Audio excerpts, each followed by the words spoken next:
You know the warning printed under every investment. Past performance is no guarantee of future results.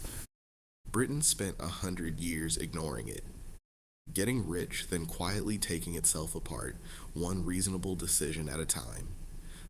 For a century, Britain looked like a law of nature. It built the first industrial economy. By 1870, it made nearly a third of the world's manufactured goods. It ran the largest empire in history, a quarter of the planet's people. To anyone watching, prosperity looked like a permanent feature of the world. Then you check the data in 2026 and the inevitability is gone. Between 2008 and 2023, the American economy grew 87%. The UK managed 15. Same 15 years, same starting point, wildly different endings. Britain didn't crash, it stopped. Car production has fallen to its lowest since 1956. It's now the only G7 nation exporting fewer goods than it did in 2016. Economists have a name for it: the British disease. Start with productivity. The average British worker now produces about 20% less per hour than an American one. The reason is dull: not enough capital, not enough tools, machines, software, roads. Britain has underinvested for decades in research, in infrastructure, in the basics. Every French city above 150,000 people has mass transit. Britain has 30 that size with none. And the country makes building anything almost impossible. Reopening one 3-mile rail line near Bristol took 79,000 pages of planning documents over 16 years. No track was laid. Printed out, the paperwork would stretch 5 times longer than the railway itself. Now watch what the tax system does to effort. A hospital doctor earns just under £100,000. He has young children, so the state covers childcare worth about $20,000. He's asked to work extra shifts to clear a backlog. The moment his pay crosses $100,000, his tax on the next pound jumps to 62% and the childcare vanishes. Do the arithmetic and he'd work an extra 21 hours a week just to take home one more pound. So he doesn't. Around 400,000 people now park their income just below the line on purpose. The system asked them to stop working. Politely, they did. It gets almost comic. When war flared in the Middle East, Britain moved to evacuate its citizens living in Dubai, many of whom had gone there to escape exactly this tax regime. Some hesitated to sign the papers, afraid that coming home would make them taxable again. They weighed a missile against a tax form and found it a close call. It hits the young hardest. A degree used to be a golden ticket. In 1999, graduates earned 80% more than everyone else. Today, that gap is 45. In America, over the same years, it rose to 92. British graduates aren't worse. By the data, they're more skilled than their higher paid American counterparts. The economy just stopped producing the jobs worth the degree. Look at the jobs themselves. Since the 1990s, the share of professional and managerial roles rose from 28 to 39% in America. In Britain, barely a move, 27 to 33. And the squeeze comes from both ends.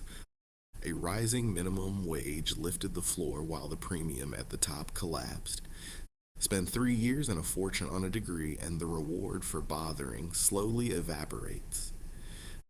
Beneath them sits the lost million. Nearly 1 million young Britons are now in neither work, education, nor training. Youth unemployment sits at 16%. 60% of them have never held a job at all. Economists call it scarring. Spend your early 20s outside work, and the gap never fully closes. And most aren't chasing easy money. What's risen instead is despair. The share of young people reporting a health problem that limits daily life has tripled since 2008, from 7% to 21%. Then there's the house. For decades, Britain has run as a property market with a country attached. 40% of household wealth sits in real estate. Just 14% sits in investments. Only a quarter of Britain's own shares outside a pension. In America, it's nearly 2/3. The result is an economy frozen by design. No government survives a house price fall, so every government protects the price.